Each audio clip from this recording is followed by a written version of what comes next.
Greetings and welcome to America's Talking, powered by the Center Square. I'm Brett Rowland, investigative reporter for the Center Square. Joining me today is Caroline Boda from our national team. How are you, Caroline? I'm doing good. Thanks so much for having me. Thanks so much for being here. It's been a busy week. President Trump's imposed tariffs on more than 66 countries and various imports since taking office in January, with another round of tariffs going into effect August 1st. New data from the Bureau of Labor Statistics came out this week, giving us more of an idea of what's going on and how these tariffs are affecting the U.S. economy.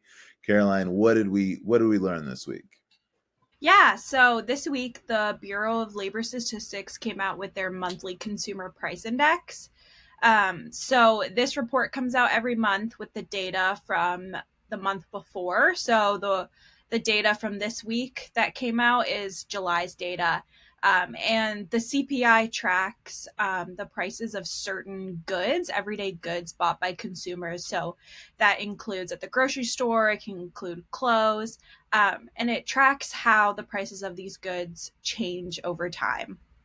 And so the data this week showed that overall consumer prices rose 2.7% in July, and that's comparing it to last July. And this actually came in a bit lower than economists forecasted. So it kind of shows increases in prices in some areas, and then it shows decreases in others. So specifically, it saw ground beef rise almost 12% from last July. It saw eggs rise 16% from last July, but then it saw gas prices decline about 10% from last July. So the data kind of shows a push and pull, increases in some places, decreases in others. And this gives us a better idea of how President Donald Trump's tariffs are affecting the US economy. Economists have been closely watching that to see how tariffs would trickle down to the prices that consumers are paying at the grocery store and the gas pump. And so this gives us a little bit better of an idea about how tariffs are affecting us. And what does this tell us about what tariffs are going to, or what's going to happen next with tariffs here? I mean, where do we think things are going from here? Yeah. So since Trump implemented the first round of tariffs in April, we've kind of been watching how prices might increase. And actually, so far, the effects of the tariffs were marginal. And this can likely, at least in part, be due to businesses getting ahead of the tariffs when Trump announced those tariffs. Businesses kind of stockpiled on the front end. They imported a lot of goods so that they wouldn't have to pay tariffs when those went into effect. So we saw a large increase in tariffs earlier in the year. And so that's likely why consumers haven't seen too much of an increase in prices so far. But in June, when the data came out with the CPI, we started to see a bit of an increase in prices. So that was specifically concentrated in categories like furniture and household appliances. And then this data that we're looking at from July shows that trend continued. But it is important to note that this data is just for July, so it doesn't include the new round of tariffs that came out August 1st.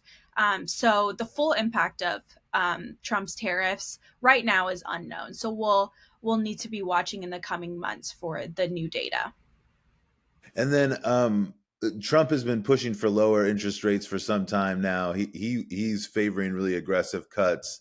Will the numbers, the economic data we saw this week, will that affect how the Fed decides what to do with interest rates next month? Yeah, so we've seen a bit of a quarrel played out publicly between President Trump and the chairman of the Federal Reserve, Jay Powell. Since coming into office for his second term, Trump has repeatedly pushed the Fed to lower interest rates. And despite those requests, Powell has maintained interest rates as is.